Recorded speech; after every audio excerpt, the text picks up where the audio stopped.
Қайырлы күн, кереку өнерінің көз қырақты көрермендері. Ирбис телекомпаниясының тікелей эфирінде «Сенің күнің» бағдарламасы, ал эфир тізгінінде мен Жансая Нұрбекова.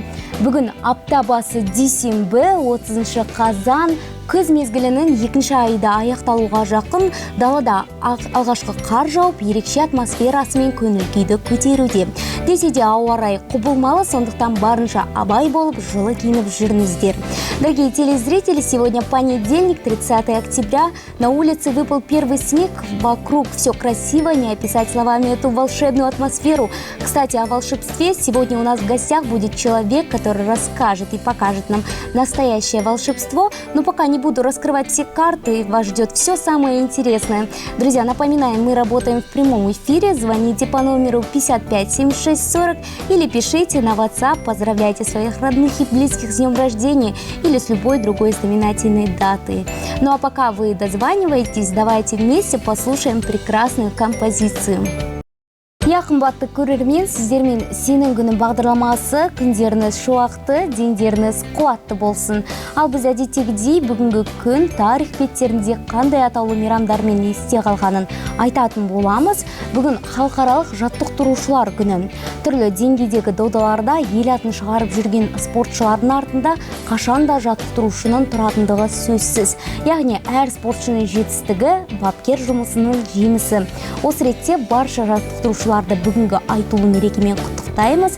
Сіздер де тікелей эфирді пайдаланып, бізге қоңырау шалып жылы лебіздеріңізді немесе сауалдарыңызды қоюға мархабат.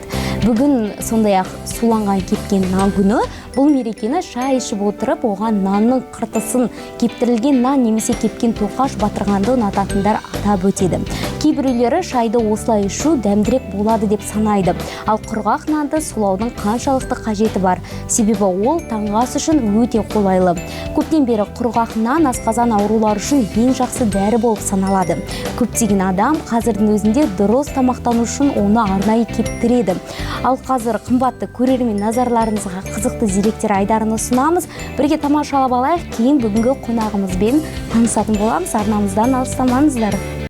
Дорогие телезрители, мы продолжаем. Напоминаем, мы работаем в прямом эфире. Звоните по номеру 55 76 40, задавайте вопросы и передавайте приветы.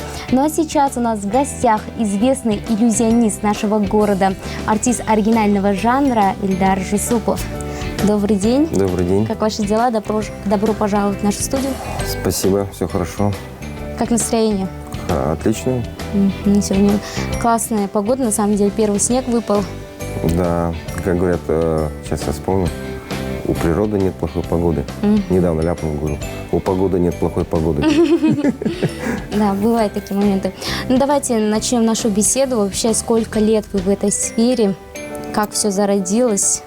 Почему именно вы выбрали быть иллюзионистом? Ну, вообще учился в машиностроительном факультете я, в ПГУ.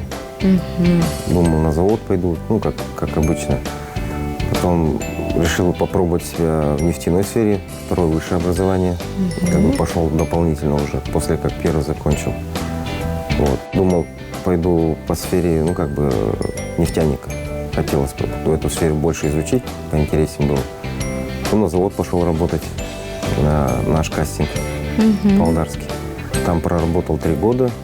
И за эти 3 года, как бы, ну, понял, что, ну, как бы это не мое завод. Интересно было, там не работал я с иностранцами, получается, поставки оборудования. Я принимал это оборудование вместе с иностранцами, изучал английский язык, думал, в нефтяную сферу пойду, Интересно. то все вот такого плана. Вот, поработал даже там, я слесарем даже поработал 3 месяца. Ну, как бы посмотрел, чем дышат люди, вот, себя показал тоже. Началось вообще моя деятельность 25 лет назад, может, больше. В цирковую студию я ходил во дворце школьников. Сколько вам лет было тогда? Ну, тогда нам лет по 10 было, наверное, по 10-12 лет. С детства, да, все это? Да, в детстве походил я. Но я не думал, что она пригодится, а вообще познакомился с этим миром. Приезжали, получается, люди, проводили психологические тренинги учебно-оздоровительные. Нарбекова, знакомая фамилия, наверное. Тогда был Джураев, Нарбекова, ну, как мой учитель. Вот он мне показал, как использовать защитные силы организма, то есть работать с огнем и не обжигаться. Можно направить, например, на руку внимание, и как, ну, такая специальная техника есть. По руке проводишь факелом с огнем, рука не обжигается. Интересно. Поначалу были, конечно, ожоги, у меня еще до сих пор есть. Какая-то техника, да, должна быть, Ну, чтобы не, она не то, что обжигалась? техника, психологический настрой, саморегуляция называется. Вот. Там познакомился во дворце школьников. Я в сфере жонглирования поначалу делал, умею жонглировать. Вот. После, когда вот это все началось, мне хотелось что-то новенькое, такое, с огнем начал сам по себе выступать.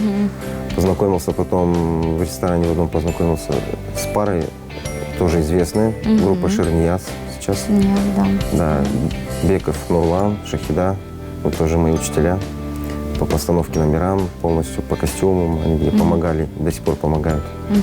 Вот, очень То есть им вас благодарен. наставляли, да? Да, они поначалу мне прям хорошо прям помогли. Вот, мы с ними вместе номера придумывали, вот такого плана. И пошло-поехало потом уже. А как вообще родственники, близкие отреагировали, что вы решили так кардинально сменить сферу, профессию свою? Ну, кто-то поддерживал, кто-то смеялся. Как бы так. Кто-то говорит, давай, вперед, вперед, а там что ты занимаешься, иди работай обратно на завод. Я когда первое время работал на заводе и пытался совмещать с выступлениями. Потом, когда уже получилось что-то так, что мне мешает работа выступлению, мне пришлось как бы потихонечку уволиться уже. Вот, с завода я уволился и полностью туда погрузился с головой. И вот до сих пор мы как бы работаем в этой сфере. Уже 18 лет уже. Прекрасно. Наверное, сейчас уже родственники вас поддерживают. Ну, уже в конечно, этой сфере. поддерживают. У всех уже повыступал. По 10 раз. На самом деле, да, прекрасно. Но вот объясните нам, фокусник и иллюзионист. Вот есть какая-нибудь разница или это одно и то же? Вот? Ну, в моем понимании иллюзионист – это больше, который человек выступает на сцене, такие большие номера, там, иллюзионы показывает. Такого. Фокусник, я не знаю, сильно большой разницы я не вижу, то прям такой, прям, что фокусник, иллюзионист. Иллюзионисты говорят, ну, типа, вот он иллюзионист, он побольше, такой великий. Фокусник, он, просто фокус, кто показывает. Иллюзионист, он более такой, на язык подвешенный, что-то там рассказывает, смешит, там, прикалывается, там, одновременно фокусы показывает. Можно фокус показать, простой фокус детский показать. Может фокусник просто показать его механически, а можно показать, как бы преподнести красиво. Что его можно надолго растянуть, чтобы людям понравилось смотреть, как ты говоришь, все объясняешь. То есть подход нужен, да? Да, свой подход тоже нужен. А вы к какой категории себя относите больше? Фокусник или иллюзионист? Ну, больше иллюзионист, конечно. Ну, и фокусы тоже с детьми. Я так что-нибудь покажу, так посмеюсь, там, они посмеются. Голоса меняю, так детям нравится. Вам самому, да, нравится с детьми работать? Да, с детьми вообще прикольно работать. Ну, всякие попадаются, конечно, дети. Каждому подход нужен, Да. опять-таки. Может, покажете какой-нибудь фокус? Ну, давайте. Опять-таки. С ручкой. Обычно мы с ложкой можно, с ручкой. Ручку мы берем. Можно ее взять вот так вот. И согнуть. Да, но она не сгибается. Еще раз. Сейчас, секундочку. Стол маленький такой, ну ладно. Сгибаем. Вот сгибаем. Ой. Обычно вот так происходит. Ага, обычно он пропадает, да? Да. Хорошо. Там ручка далеко? Кажется, туда упал. Наверное, к вам, ладно. Ну, давайте, с бумагой покажу. Обычный фокус тоже легкий. Главное, внимание. Смотрим на внимание. На это вы должны угадать, в какой руке я прячу. Такой фокус не видели? Нет, не видела. Не видели? Смотрите еще раз. Смотрите. Для тренировки. В какой руке показывать? Неправильно, видите? Она здесь. Еще раз. Внимание, смотрите. Где? Вот, угадали. Еще раз. Смотрите, берем. Где?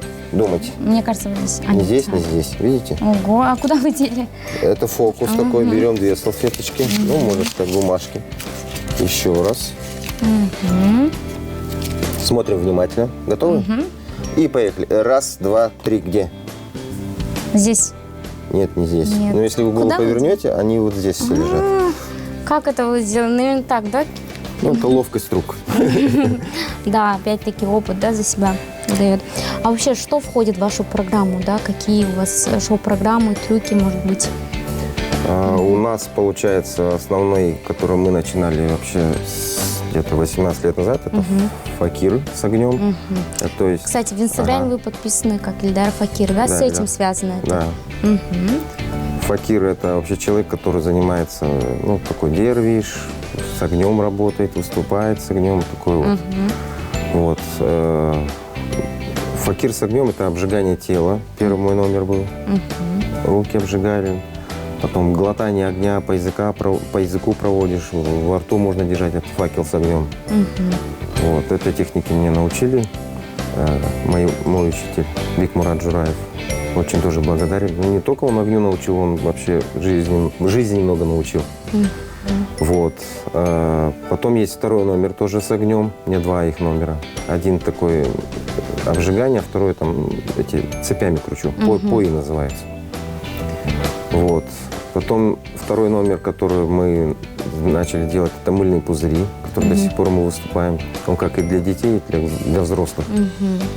Мы можем показать и на 10 минут, и на 20, и на 30, и на 40, ну, как угодно. Зависимо, как заказали, да? Да, от заказа. кому как нравится. Вот. Так, что еще? Детям вообще нравится. Есть даже у нас недавно появилось, ну, эти года появилось, есть такой мастер-класс «Мыльная кухня». Мы столы ставим полностью. Каждому ребенку идет маленький столик светящийся. Всякие там эти трубочки. Вот, он как мыльная кухня называется, как мыльные поварята, они стоят в этих, фарточках красивых таких, стол с подсветочкой. И я показываю, например, либо мой ученик показывает, они за мной повторяют полностью. И они вот показали, например, такой шар, показали там близняшки. Они так делают, и им нравится. Там и дым с огнем, с дымом, с пеной, там Всё, эффекты, да? все вместе. Они все делают это вместе с нами. Тоже нравится. Потом есть фокусы. Фокусы разновидности разные у нас есть. Вот, есть как бы интерактивные, то есть мы с гостями показываем фокусы в течение там 20-30 минут, можем показывать тоже с детьми, со взрослыми, ну, без разницы. Как, вы работаете в команде или один?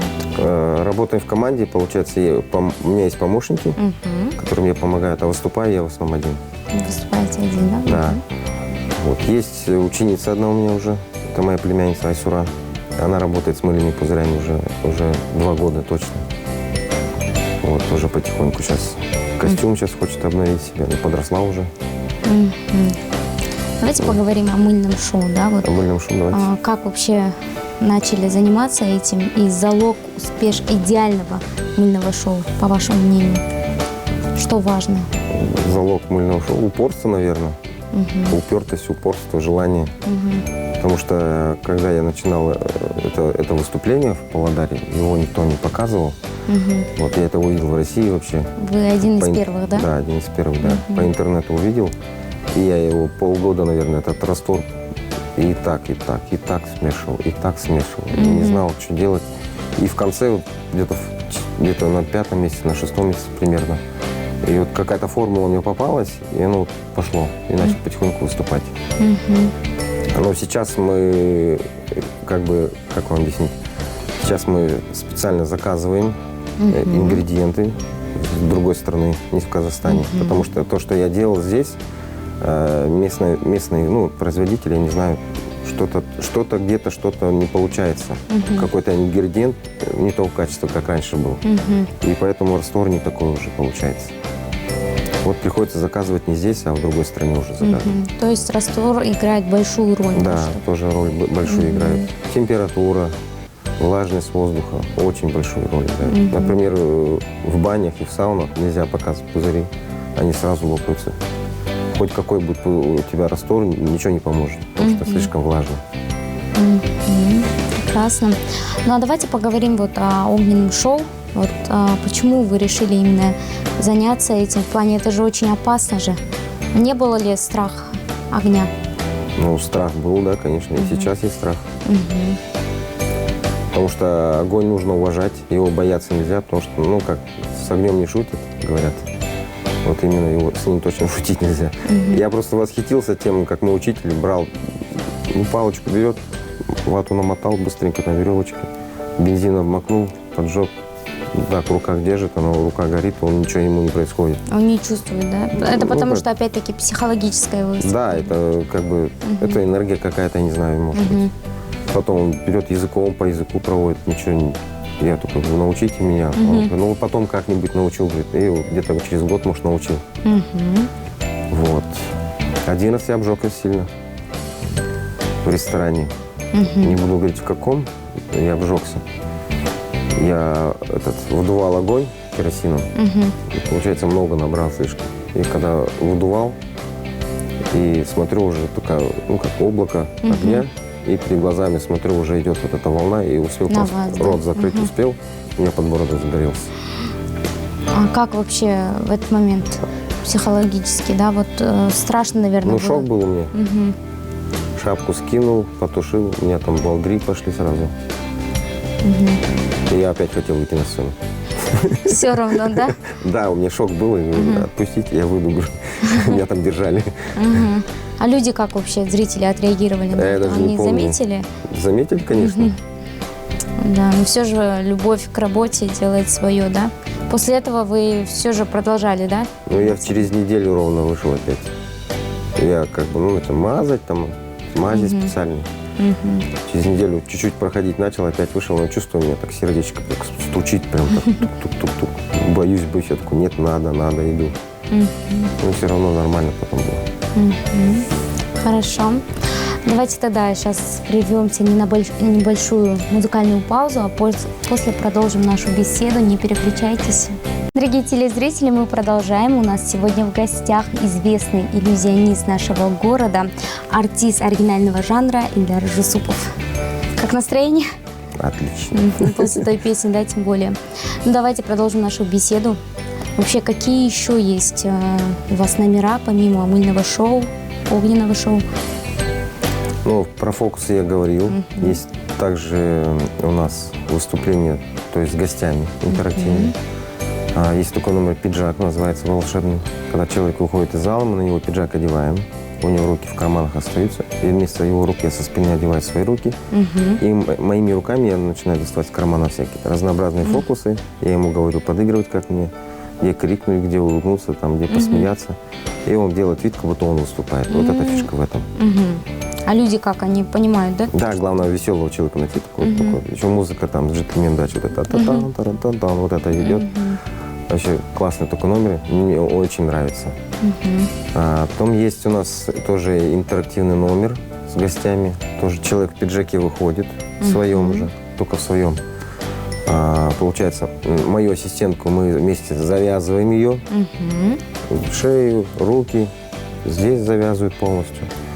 Вот, потом я вытаскиваю ширму, поднимаю. На несколько секунд у него голова здесь остается, но зрители смотрят, он там прикалывается, что-нибудь там ему говорю. И за это, за секунд 10 примерно моя помощница берет, развязывает руки, развязывается полностью, пиджак с него снимает, на себя одевает и обратно также завязывается.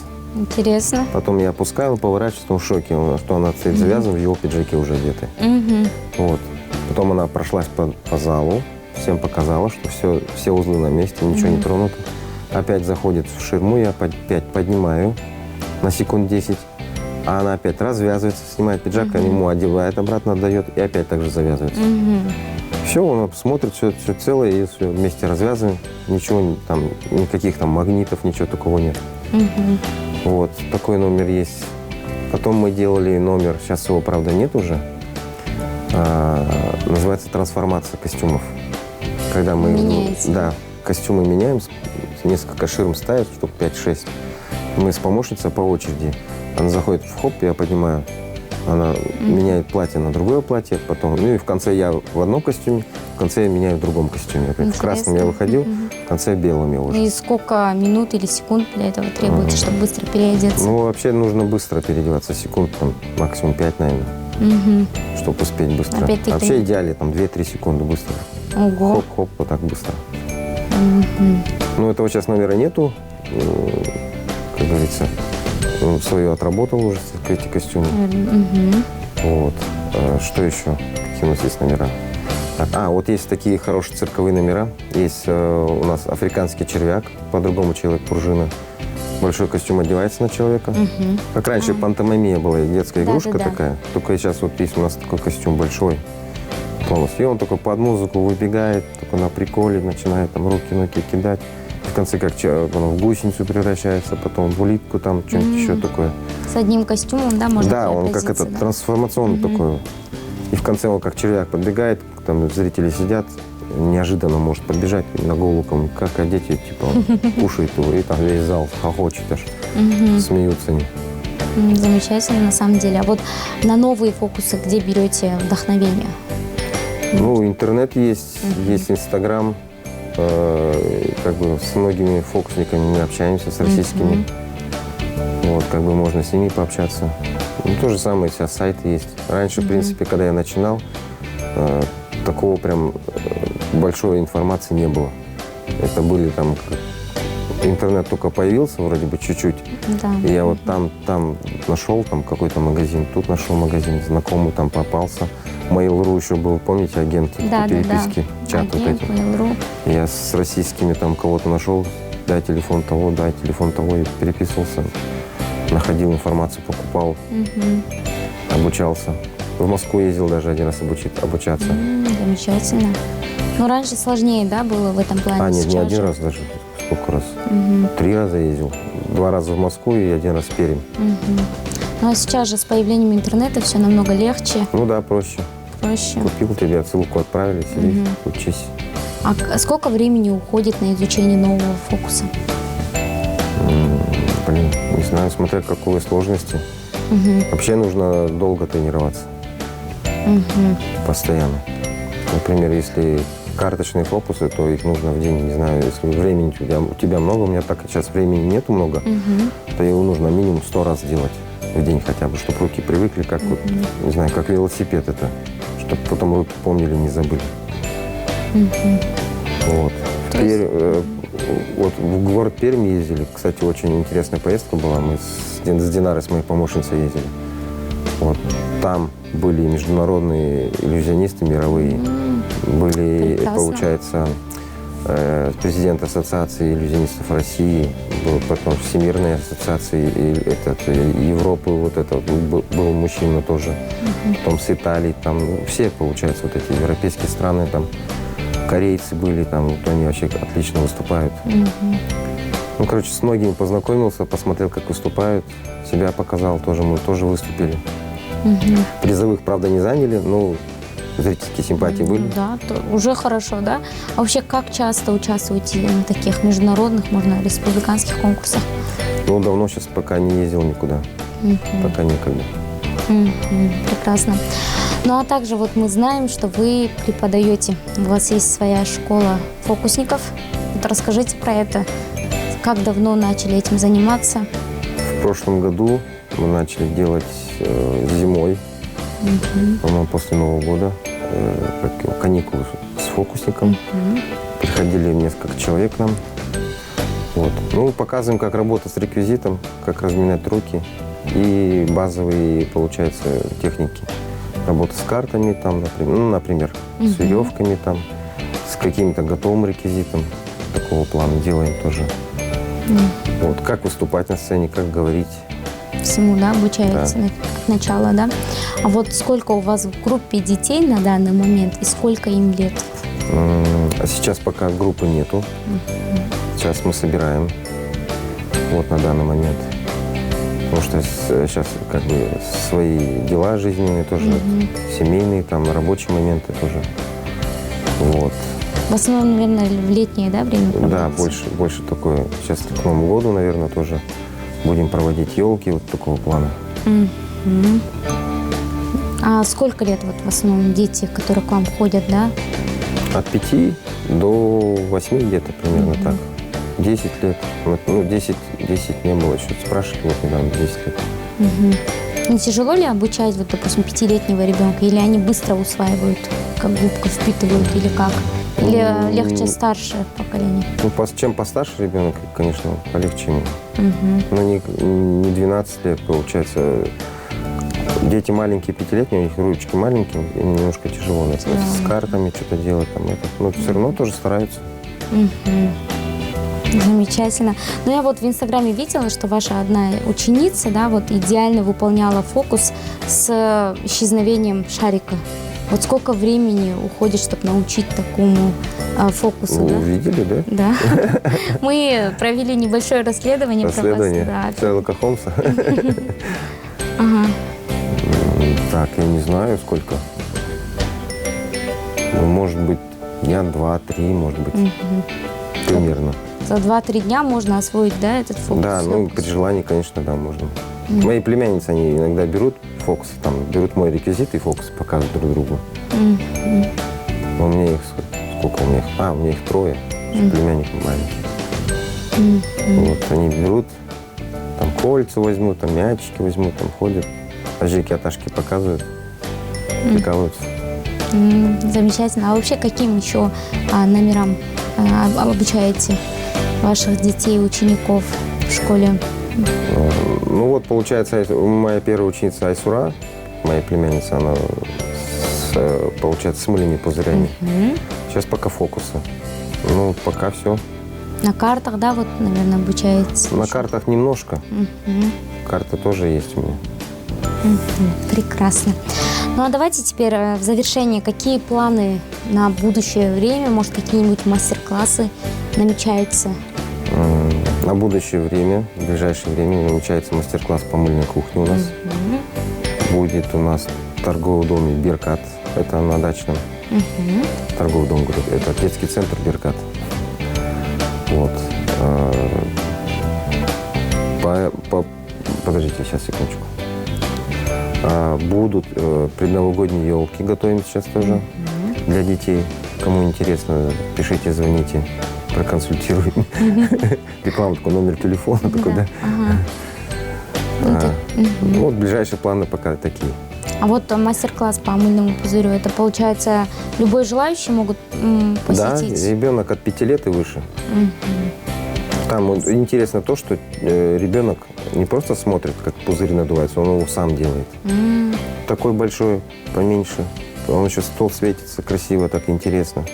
Потом такую ромашку сделали, потом сделали этот паровозик сделали с этого, с пузыря. Потом сделали огненную вишенку, там она загорелась там. Ну, это все под руководством, под нашим руководством, чтобы как техника безопасности была. Мне кажется, это очень полезно для детей, потому что, опять-таки, у детей хорошо развивается моторика. Да. Плюс они в таком направлении, да, вот, опять-таки, развиваются очень полезные вещи. Поэтому желаем вам удачи в работе. Спасибо, что сегодня пришли к нам на программу. В дальнейшем успехи. Вот можете сейчас, пользуясь случаем, пожелать нашим зрителям свои пожелания, либо передать приветы. Передаю всем приветы. Всем хорошего дня. Всех благодарю, родителей, друзей. Всех люблю. Цените каждый день, улыбайтесь почаще. Что еще сказать? У природы нет плохой погоды. Радуйтесь каждому моменту.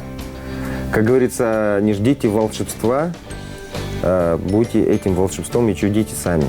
Вот что я хочу сказать. Спасибо. Спасибо и вам.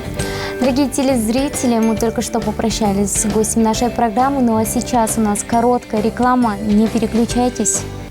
Құрметті көрермен, бүгінгі бағдарламамыз өз мәресіне жетті, ал біз сіздермен ертең дәл осы уақытта қайтадан жүздесетін боламыз. Эфир тізгінінде болған мен Жансая Нұрбекова, аман сау болыңыздар.